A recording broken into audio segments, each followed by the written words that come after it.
All right, y'all. I need everybody to get up out your seat because it's time to start the Sisaundra Show. Oh, yeah.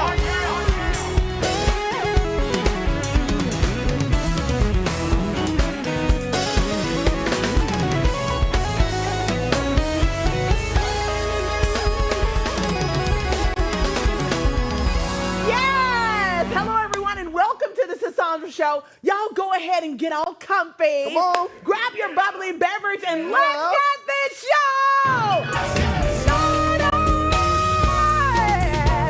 Let's get it started. Woo. All right, y'all. So it's We the People, where the tea is hot, the news is real, and nobody's safe from the truth. So today we're talking major wins, major losses, and major moves.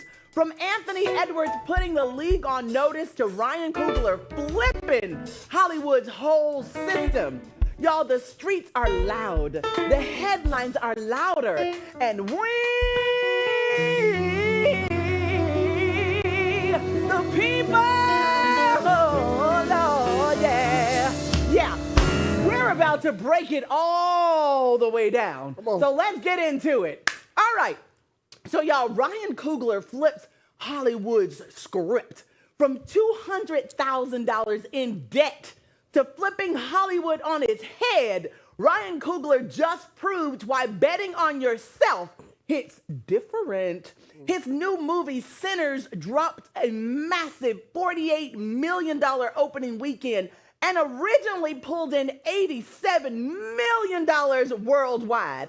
The biggest original film debut in 5 years. Whoa. But y'all, it didn't stop there. As of today, Sinners has officially grossed over $163 million worldwide, and it's still climbing. The real bag, though, Coogler's deal with Warner Brothers gives him full rights to Sinners after 25 years. Meaning, when his kids are grown, he'll still be stacking royalties off streaming, TV, merch, and more. Not the studio. Y'all, this ain't just a movie win. It's a generational wealth in motion. A masterclass in ownership, legacy, and doing it your way. Congratulations, y'all. Center! Congratulations. When I tell you. Yeah. All right, let's move on to this next story. Anthony Edwards had the whole league shooketh after dropping 43 points, leading the Timberwolves past the Lakers 116-113. Where was that guy saying Lakers in 5? Oh! Listen, Amp played the entire second half without sitting. Pure beast mode, and wasn't scared to bump into LeBron like, you ain't just gonna push us around, period. Y'all, at just 23 years old, Edwards is out here looking like the new face of the NBA. Meanwhile, LeBron and Luka tried to fight back, but couldn't close when it mattered. Now, the Lakers head back to Crypto.com Arena down 3-1. And even Stephen A. Smith said it. Anthony Edwards is a shark in blood-infested waters. He shot 50% from 3, 52% overall, and 82% from the line. Yeah. What you gotta say, y'all? Now, tomorrow night, Ant's looking to end the Lakers season for good, or tonight. Is that tonight? I think tomorrow night. Tomorrow night. Yeah. Bam. He's looking to end the Lakers in 5. Let's go, young man. Let's move. Don't play with me. I don't like it's you, though. Monday. Let's move on to this next story. So, y'all, last week, we have a hand in the audience. I love you, sweetheart. Answering all questions. Listen, y'all, last week we heard this news, and it just broke my heart. So we the people are so saddened to hear this. Real heartbreak right in the middle of a dream. Derek Harmon, a former Oregon football star and brand new Steelers first-round pick, lost his mom, Tiffany Sane, just moments after telling her, "Mom, I made it to the NFL." Now, Tiffany had been on life support during the draft. Derek even skipped pre-draft visits just to stay by his mom's side.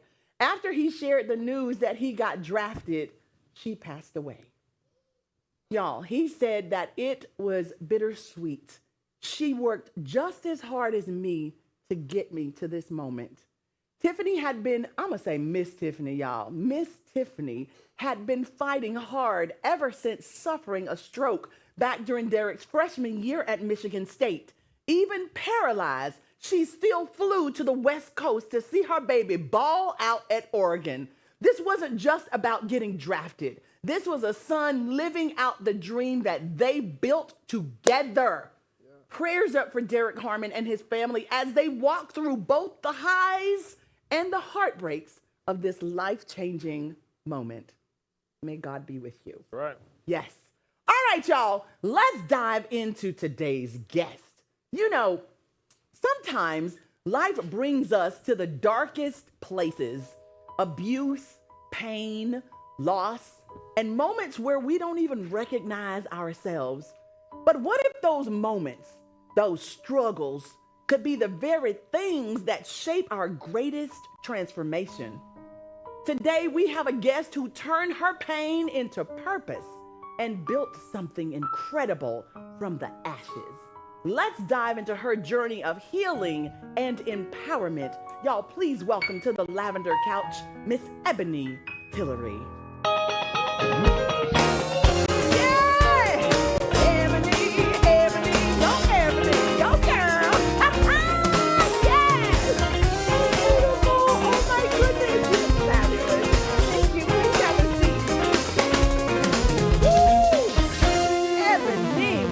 To the Sisaundra Show.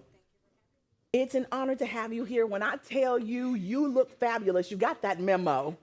You're very welcome. So wait a minute. Somebody get over here and let's turn on Miss Ebony's microphone real quick while I tell y'all that Ebony mentioned that she's been through some very difficult and painful relationships. I would love for you, Ebony, to walk us through your experience with abuse. Can you tell us what happened to you? So I've been in actually 6 abusive relationships. 6 abusive relationships? My God. Yes. First started with my high school sweetheart. That's who I actually moved down to Florida with at the age of 18.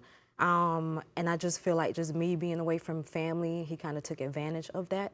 Didn't have like the family support, and he just took that to his advantage. You know, unfortunately, it happens. You sound like me. When I was 18, I left home and moved to Atlanta. Met someone who told me, oh, you're green. You haven't seen anything. And instead of finding that intriguing to have a woman that's young and just, hey, you can love me because I'm looking for the right love. It was the worst relationship of my life. I feel you. No family around. And so you're taken advantage of. So living through abuse can have a lasting impact. How did those experiences affect the way you viewed yourself physically and mentally?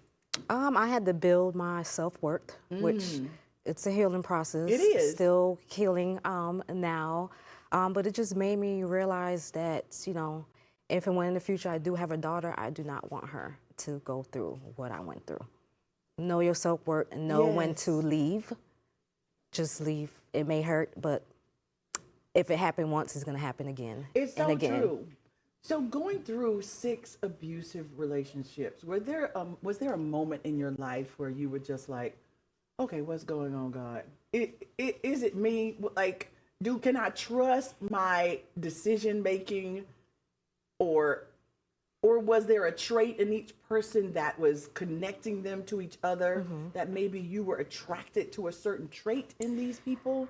I would say part of it is my fault, so I don't hold them 100% accountable. It was part me, just my choices. I've learned to make better choices and look at the red flags. Yes. Because they're there, don't ignore it. Just see the red flags for what it is. And it's so true. How do you see the red flags when you're so in love, when you just feel feelings that overwhelm you, and then the flags come and you just go, oh.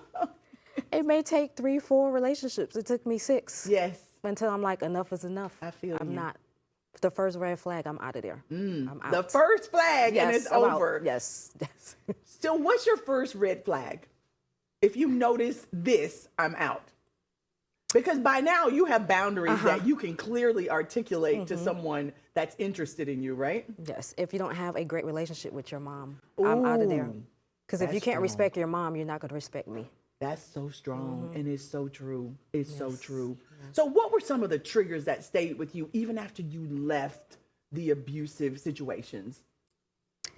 It was the mental and physical. So like if I'm an avoider, so if I'm having a disagreement, I'm going to walk away, and you need to give me time to calm down, because I don't want to say or do things that are hurtful. Right. And I've been in a relationship where the person was the opposite. They want to fix it right then and there, and I'm not that type of person. You're not a fix it in the moment. Okay. No. And then don't come in my personal space, because I don't know what's going to happen next. Right. Yeah. So that's just a stay trigger. separated. Yeah. I call it his and her houses. You go to your corner, I go to mine. And we can talk later. It's just not a good time. Yes. Oh my goodness. So we are going to go to a short break, and we're going to come back. Y'all, I want you to stay tuned, because there's so much more we want to talk to Ebony about, and you do not want to miss the second half of this discussion. All right, give us a short time. We'll be right back for the culture. Come on. Get us out here. Woo!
Welcome back to the Sisaundra Show. I am sitting here with Ebony Tillery, and she's telling us about her journey, her pain to purpose journey.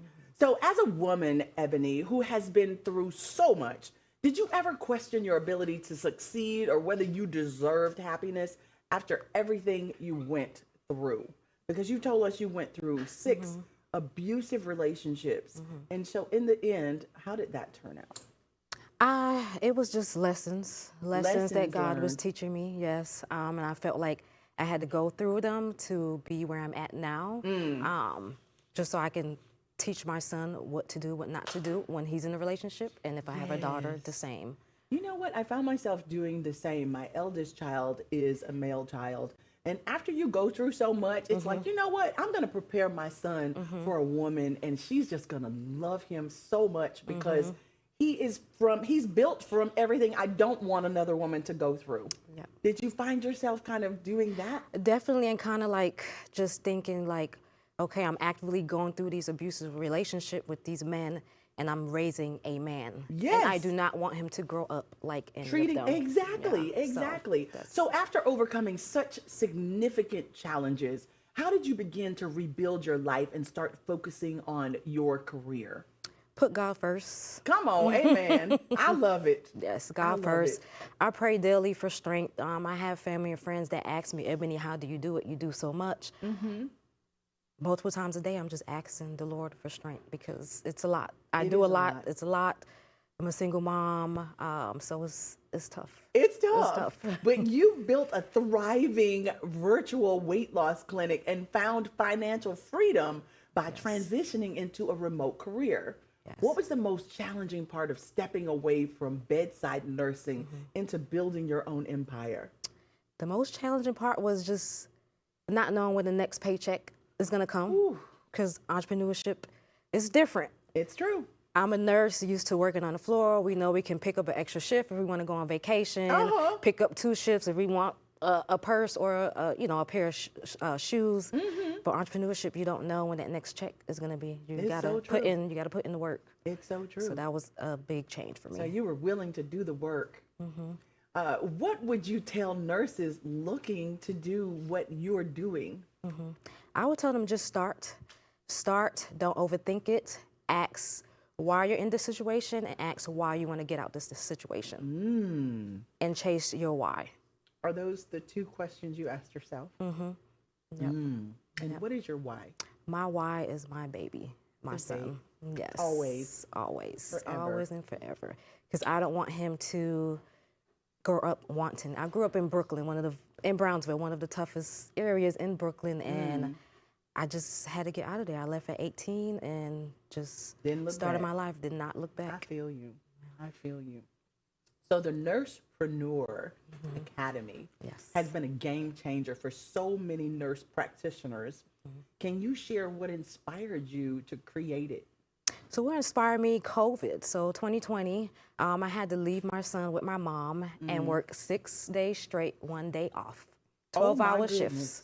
And this is when y'all were on the front line. Yes. Oh my goodness. Well, thank you for that. It's very difficult. I'm sure it was very difficult on so many families. So we know our nurses and all of our first responders really helped us survive during that time. So working 6 days on and 1 day off was like, you know what? If I'm gonna work like this for somebody else, I can do it myself. Yes. So I got completely burnt out. During that time, I was going through a divorce and purchasing my first home. Oh my goodness, you had a lot of big stuff going on at one time. And missing like special moments with my son. My son was with my mom, so I missed like him learning how to potty train. So, yeah. Thank God for moms, though. Yes. My mom was very helpful with my son while I was traveling all over the world. But you do, at a moment in your life, just say, you know what? I'm missing the most important thing. It's more important to be there than to just send the money home. But they need the money. Right. Right? They need the money, but it's money. like, I want to see things. Yes. So how have you been able to teach others to replicate your amazing success? So I've heard from a lot of my mentees and just nurses, they're tired, they're burnt out. And a lot of them, they're already making the money, but they have to work so hard. And they see I'm working from home making all of this money, and they want some insight, and they don't know. Yes, not harder. Not harder, smarter. I say that all the time. Lord, I just want to work smarter. Yes. Because we can work as hard as we want and end up with the same as somebody working smart or less. With your vast experience in healthcare and entrepreneurship, what were the key steps you took to make sure you didn't just survive, but you thrived? My first step was investing in a mentor. Don't be afraid to invest your money into a mentor. Invest into a mentor that's in a position where you want to be. If he or she is an inspiring nurse practitioner that is working from home invest into that. And if you guys goals align, just invest into a mentor. How did you find your mentor, or did your mentor find you? I found him, so I followed him on Instagram, Mr. Phenomenal Power, and we actually met 3 times. The first time was my CPA had an event in New York. I met him, and he's like, "Oh, I make $1 million in a day." I'm like, "Well, $1 million in a day? Right. Let's see. Let me follow you." Right. And then we went to Dubai. A month later, he was there, and he was a guest speaker as well. I'm like, okay, $1 million a day. Let's see. So then I met a friend there, and her husband does Airbnb. And then we went on a trip in Jamaica, and he was there. And I walked up to him. I'm like, "Look, Dion, I don't even care what you got going on. How much do I have to pay you? Wow. So I can get to where you're at." I love it. Yes. It's better when people show you. Yes. It's better than talking any day, right? Yes. But when somebody tell me they make $1 million a day, I was like, "Please show me your bank account. I need to see receipts." But when you keep seeing them pop up in places that are influential places with people like wanting to hear what they have to say, I feel you. It's like, yes, you know what? How much it's going to cost for me to be, under your leadership. So tell me, what was your strategy to avoid burnout while you're building a successful company? So first I got burnt out before I got unburnt out. So I worked, saved money, put money aside, and then I, invested in real estate. So I bought my first home during COVID in 2020, and then also invested in crypto. Excellent. And then I just invested in a mentor, and I'm like, okay, I got one virtual contract, and then it just opened the doors for all of them. Yeah, and then my own practice. Was history, as they say. Yes. That's amazing. So you built a career where you not only serve others, but also help them create financial and time freedom. What's your daily routine now? So now, prior I was working 12 shifts, 6:45 a.m., getting home 7, 8 o'clock. Oh, Lord. But now I'm able to wake up when my son has to get ready for school. That's about like 8:30. Take him to school. I'm able to stop at Starbucks, get my coffee. Come on now. Get home, we have like an hour, and then I see patients from 11 to 4, 2 days a week, if that. 11 to 4, 2 days a week now? Yes. That's amazing. Yes. Now that's working smarter for sure. Yes. My goodness. So tell us, you've built a career also that you're not only serving others, but also help them create financial. We spoke about that. How do you get them to integrate what you've learned into their daily routine to be successful? So most of the nurse practitioners, they're working like in the clinic, and they're working like 9 to 5, 5 days a week. They're missing their kids' activities, sports, vacations. They have to request PTO to go on vacation. I don't have to do any of that. I make my own schedule. Bam. Did y'all hear that? Ain't nothing like being your own boss. Yes. Is it easy for them to do something like that? What is the turnaround period? If you say, hey, if you're stepping out on faith now to do what I'm doing, to scale your own business, 60 days, 90 days, a year? I would say 60 days. So the strategy I teach is for them to first get at least one contract, so they can get the feel and see how it is to see patients virtually, because essentially it's the same thing. Like, we went to school, we went to college, we have our degree. They can't take our degree or the skills away from us. Correct. So now, instead of seeing patients in person, we're seeing patients from a computer or laptop. That's amazing. And I we're doing love the those same. visits too. Nobody has to get in the car, drive. Nope. No. It's so convenient. Is it anything that you cannot do online when you're looking at a patient? Is there ever a moment where you say, you know what, you need to see? I would say if someone says they're having chest pain, okay, I can't see, you need to go to the ER. Yes. Yes, we know that line. Yes. Please go straight to the ER. Yes. So turning your income into investments in real estate and crypto shows your vision for long-term success. What sparked your interest in these particular areas? My grandparents. So my parents are originally from Guyana in South America. So my grandparents came to the U.S., I think like 1920, and they bought properties. So they're like in the real estate. So that kind of like, they bought properties in Brooklyn and parking lots, and that kind of like. Very smart. Yes. Drove me to Parking this. lots? Come on now. Brilliant. Now, tell us what you would say to the younger Ebony. The younger you. The younger me. Yes. I would say, know your self-worth. Know when to say enough is enough. No, I can't do it. And no is a sentence. No is a whole It's sentence. a sentence, no. Ms. Tillery, thank you so much for joining us. Thank We you. wish you continued success, and anyone whose life you touch, we wish them the same. To our Thank you. viewers, God bless you. Thank y'all so much for joining us. We're going to be back here tomorrow at 7 p.m. Until then, take care of yourselves. We're the culture. Yes, ma'am. Let's do this. Come on, come on, come on. Let's just scan that QR code at the bottom of your screen. Because we've got so much more exclusive content for y'all right here